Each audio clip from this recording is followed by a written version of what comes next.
Jadi asal namanya karajo bapak-bapak, nanti disuruh agama, ada semarugian nama bayi awak. Di karajo nan disuruh agama lah, ya kan?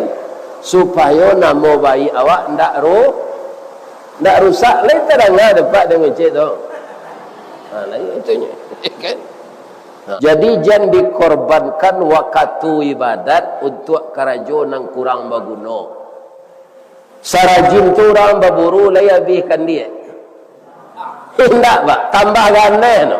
Jaguar makan no, kapelo makan no, jo padi sudu no. Tu dia masuk. Ya kan? Karena mendandam no, amburu lah dan gini dia lari lu je. Beko malam dan tutuh sado tada mountain. Lai ketahuan dah parak tu siang malam. Tidak pak. Tu.